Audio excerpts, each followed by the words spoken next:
दोस्तों नमस्कार, मैं ब्रजेश गौतम आप सभी का अपने इस चैनल पर पथगामिनी पर आप सबका स्वागत करता हूं। तो आज मैं एक ऐसे सफ़र पर लिए चलता हूं आप सबको कि जो आपने कभी सुना होगा कि माँ ने अपने बेटे के लिए सब कुछ कुर्बान कर दिया। लेकिन आज मैं एक ऐसे परिदृश्य की बात करूंगा कि एक बेटे ने अपनी जान की बाजी लगा दी अपनी माँ के लिए। तो आइए हम शुरू करते हैं।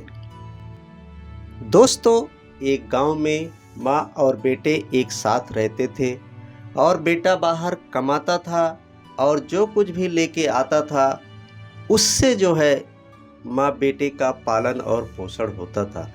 लेकिन एक दिन बेटे के मन में एक ख्याल आया कि इस कमाई से जो है हम दोनों का पालन पोषण अच्छी तरह से नहीं हो पा रहा है, तो हम क्यों ना परदेश चलें। और वो पहली बार उसके मन में ऐसा विचार आता है और अपनी माँ से कहता है। तो माँ भी बोलती है ठीक है बेटा, चलो हम दोनों वहाँ पे जाते हैं। और बेटा इस विचार से माँ को लेकर के जाता है कि हम शहर में जा कर के अच्छी कमाई करेंगे, अच्छा पैसा मिलेगा, जिसकी वजह से हम दोनों का बहुत अच्छे से पालन पोषण हो जाएगा और कुछ पैसा बचा के रखेंगे। इस आशा में माँ बेटे घर से निकल जाते हैं और जाते हैं, क्योंकि उस समय इतने संसाधन नहीं थे, सिर्फ नाव का सहारा हुआ करता था। और नाव पे माँ बेटे बैठते हैं और बहुत सारे लोग बैठ जाते हैं। लेकिन 6 दिन की यात्रा पूरी करते हैं, अच्छे से सफ़र चलता रहता है। लेकिन अचानक समुद्र में एक चक्रवर्ती तूफान आ जाता है, जिसकी वजह से नाव जो है वो टूट जाती है और सब इधर उधर डूबने लगते हैं।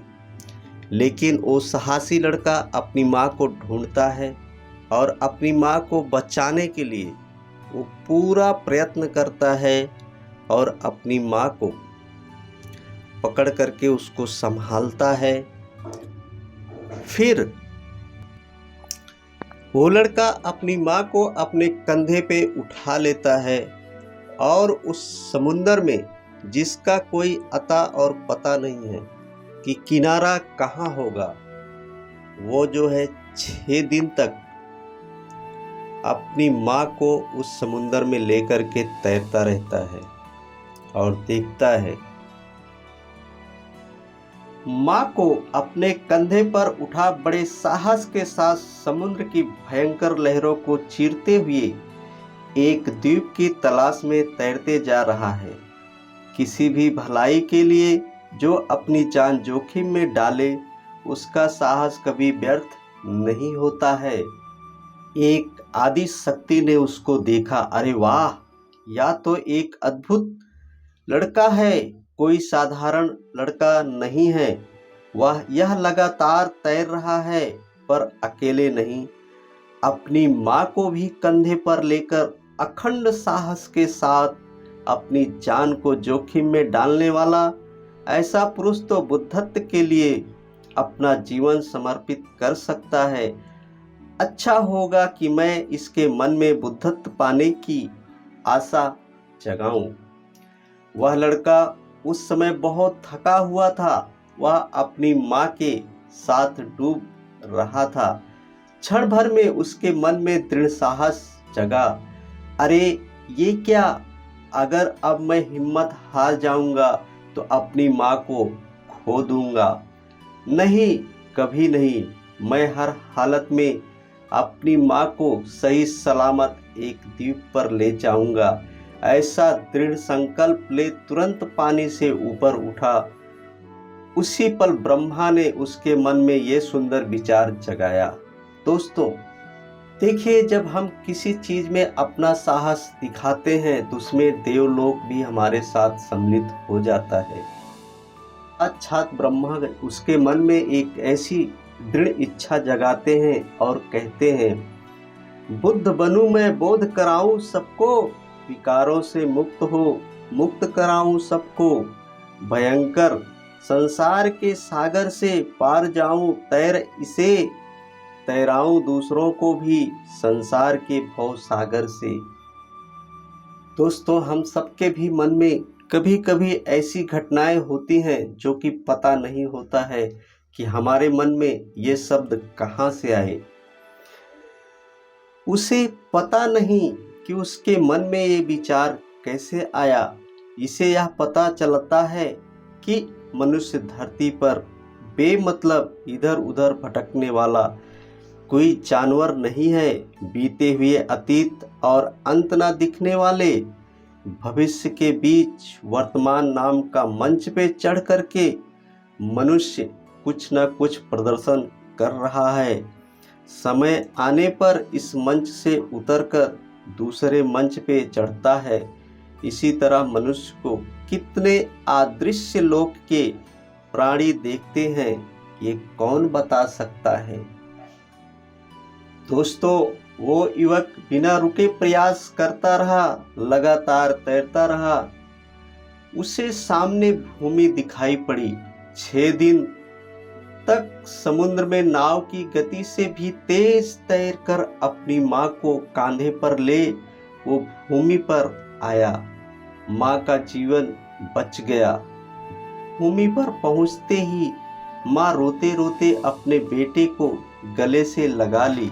मेरे लाल, जैसे तूने मुझे बचाया वैसे ही तुम दूसरों को भी इस संसार के दुख से बचाओ। माँ के मुख से ये स्वतः निकला। बेटे ने सोचा, अद्भुत अद्भुत, समुद्र में तैरते वक्त मेरे मन में भी यही विचार आया था माँ।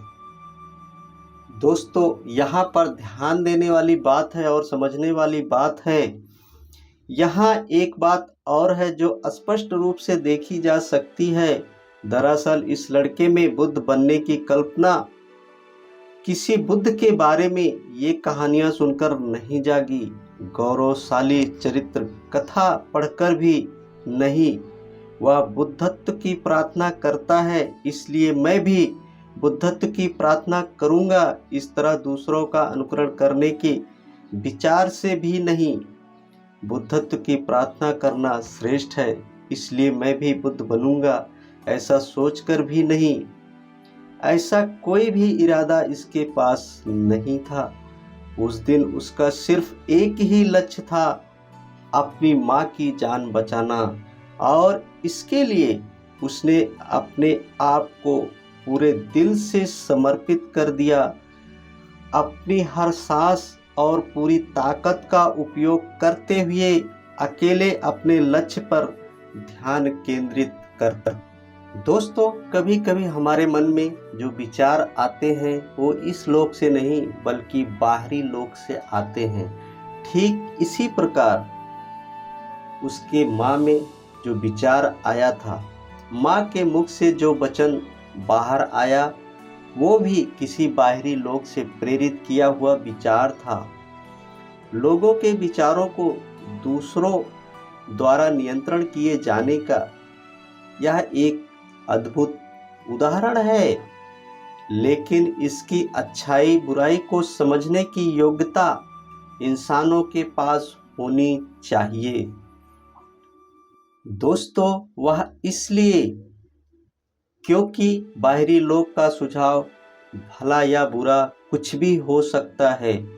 वो उसकी योग्यता पर उचित समय पर जिस ब्रह्मा ने देखा था, वह ब्रह्मा वास्तव में दुनिया की भलाई चाहता था।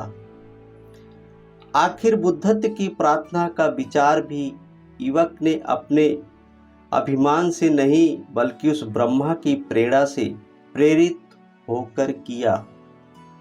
दोस्तों, कभी कभी हमारे मन में ऐसे विचार आ जाते हैं कि जिसको हम समझ नहीं पाते हैं कि ये करूं या वो करूं। इसके लिए हम सबको चाहिए कि एक शांत मन होकर के एक जगह पर बैठ जाएं और उन वचनों का मनन करें। इससे क्या लाभ हो सकता है लोगों के लिए, यदि किसी एक व्यक्ति विशेष के लिए लाभ होगा तो उसे वहीं छोड़ दें। यदि अनेक लोगों का लाभ उस बात से होता है तो आप उसे अवश्य करें। बस दोस्तों, आज के लिए इतना ही है। इसी वाणी के साथ दीजिए ब्रजेश गौतम को इजाज़त। फिर मिलेंगे किसी और विषय पर। देखते रहे पथ गामिनी। नमो बुद्धाय। जय भारत। वंदे मातरम।